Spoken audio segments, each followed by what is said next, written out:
Mary, I hate to be a constant stick in the mud, but if you're not too busy saving the world for the 167th time this week, do you mind being in one of my videos? After all, it has been a while. Parsley! Why'd you say parsley? I panicked. Have you read the script for what we're blethering about today?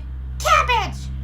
I'll take that to mean no. Carrots! Look, I know it's a lot of pressure to be the comic relief in these videos, but I do feel you're scraping the bottom of the barrel for comedy when all you can do is shout about perennial plants. Pickle! Now, see, that is technically a condiment. That could possibly double as a Rick and Morty reference. Mustard! Mustard? Don't let's be silly. Now, pay attention if you can, Mary. Today we are blethering about the My Little Pony episode Inspiration Manifestation. Quite fitting since I have lost my creative mojo, and this episode touches on that very subject. You've lost your creative mojo? Yes, I have, Mary. Well, it's always in the last place you look. Well, yeah, you wouldn't keep looking for something after you found it, would you? I better go look for your creative mojo then. What? Found it! Mary, that's a toaster. Oh, found it! That's a toilet. Weird, I could have sworn I saw your career in there. Found it! Mary, don't you get the concept of working hard to create something of value and merit that fulfills the need of the client, or at the very least overcomes an obstacle, making tasks you found difficult before much easier to carry out? Nope! Yeah, I know it was stupid of me to ask you that question. So, does that mean that this isn't creative mojo? No, Mary, a rubber duck is not creative mojo. Oh.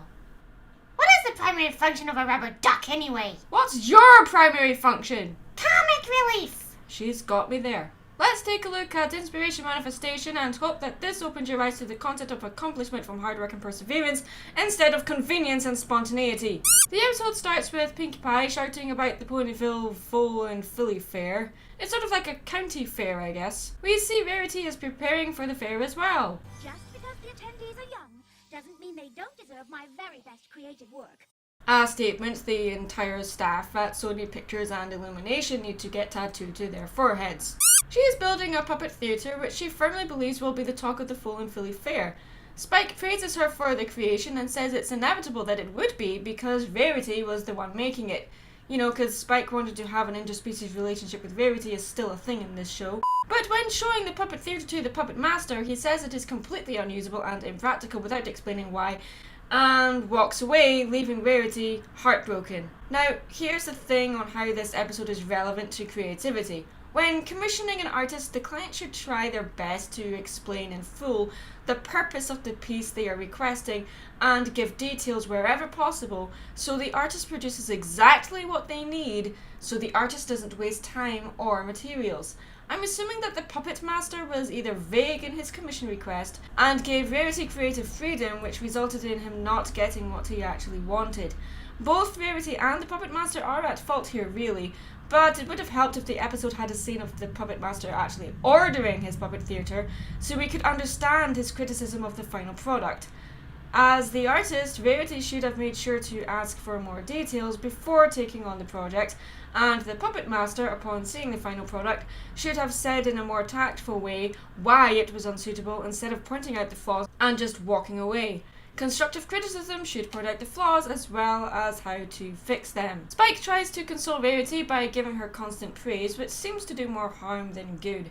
Failure in making her creative mark on the Foal and Philly Fair makes her miserable, and with no time to contribute something new, Rarity eats her own weight in ice cream and wallows in self-pity. Something I do on a regular basis. My favourite ice cream flavour is salted caramel, in case anyone was wondering. I also accept offerings of chocolate chip cookies, but no dairy or gluten.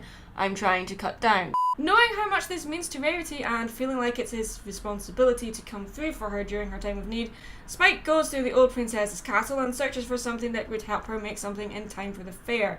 He unlocks a secret passage where he finds a book that contains a spell that allows the user to instantly bring ideas to life. For someone like Rarity, the very idea of being able to produce concrete results with little to no work is a very tempting premise. The skills needed to produce high quality work are not developed overnight. It can take years to reach the potential to be a full-time artisan, and achievement from hard work gives a sense of accomplishment, making all that hard work worth it. So having magic that cuts out all the hard work and stress, instantly producing exactly what the client needs and wants with ease, is understandably something that Rarity would want to keep secret. Creative souls often find themselves overwhelmed with all the ideas they want to make, so now that Verity has the magic to instantly make whatever idea pops into her head, she stays up all night creating and creating and creating and creating, making enough fashion lines for the next 15 seasons. Worried about her mental well-being, Spike wonders if letting her keep the book was a good idea. Rarity's common sense and judgment slowly becomes clouded the more she uses the book. She turns the Apple family's wooden cart into gold, which is so heavy they can barely move it. Giving something a creative flair is fine, but if that hinders the practical purpose of the thing, it can no longer assist in what it was designed to do in the first place. She then stops to take consideration of others into account, believing she doesn't need to ask permission to change things magically, and begins to refer to the book like it's a living thing. My marvelous, marvelous book!